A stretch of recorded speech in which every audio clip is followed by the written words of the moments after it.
اب اگر ایسے لوگوں کو پوچھا جائے کہ تم لوگوں کو ایسی بکواسیات کون بتاتا ہے تو یہ جواب دیں گے کہ جی ساڈے سیانے.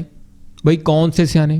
وہی جنہوں نے اس معاشرے کو ذات پات کی زنجیروں میں جکڑا، وہی جنہوں نے جہیز جاگیرداری نظام اور چودھری کمی کلچر دیا. لعنت بھیجو ایسے سیانوں پر.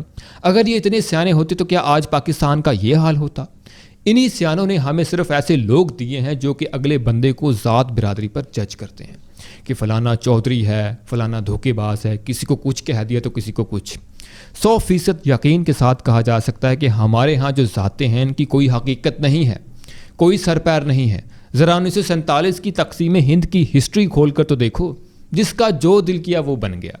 اب اس سیال کوٹی کو پتہ نہیں ہے، لیکن آصف چٹ جو کہ اس جاہلانہ پوڈ کاسٹ کا ہوسٹ ہے، اس نے بڑی چالاکی سے اسے یوز کیا ہے اور ویوز لینے کے لیے اس کے منہ سے یہ باتیں نکلوائی ہیں.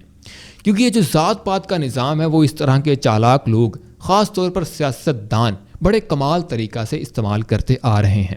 الیکشن کے دنوں میں آپ نے دیکھا ہوگا کہ اگر امیدوار کسی خاص برادری کا ہے تو اس برادری کے لوگ اس کو ووٹ دیں گے، چاہے وہ سیاستدان چور ہی کیوں نہ ہو.